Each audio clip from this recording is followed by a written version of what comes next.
I want to talk about a little phrase that I think costs people a lot, which is, that's just who I am.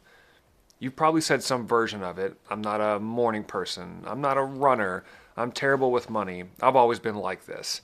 And we say it like it's just a fact about us, something we couldn't change even if we wanted to. I did this for years. Back in my 20s, I was a genuinely unpleasant person before 10 in the morning. I wouldn't talk to anybody, I'd drag my feet into every meeting, and I'd just say, well, I'm not a morning person. Like, that explained it. However, if somebody had called and said, hey, we've got a tea time at 7 a.m., I'd have been wide awake and cheerful even in the parking lot before the sun was even up. So it wasn't really who I was, it was just a habit I decided to call my personality. And that's the trick on this one, at least it was for me. We take stuff we picked up, or honestly, things that we just chose, and we slap an "it's who I am" label on it. Because once it's part of who you are, you're off the hook.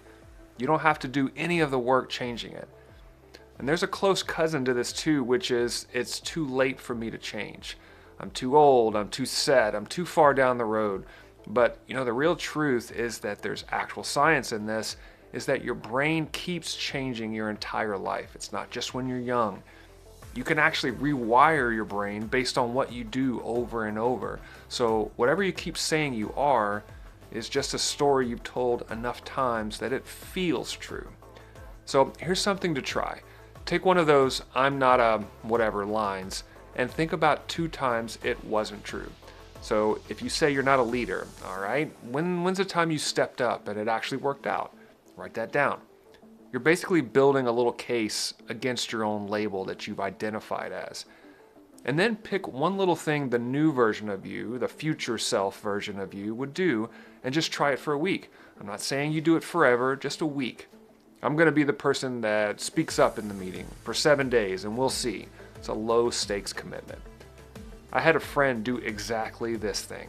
He'd convinced himself that his career was just who he was, stuck in the work that he didn't really even like at the time. A few little steps later, he was building something he was actually excited about. That whole story is in my book, but here's the part that I really believe. Not trying is what turns into real regret later on down the line. The only thing that ever truly makes it too late is deciding to never start in the first place. That's Just Who I Am is one of 8 of these excuse personas I'm covering in this series. They're the stories we tell ourselves to stay right where we are, and honestly, that's a big part of why I wrote this whole book in the first place. I get into all 8 with a 30-day plan for each in the Excuse Index. So stick around for the rest and see how many of these 8 you've been telling yourself.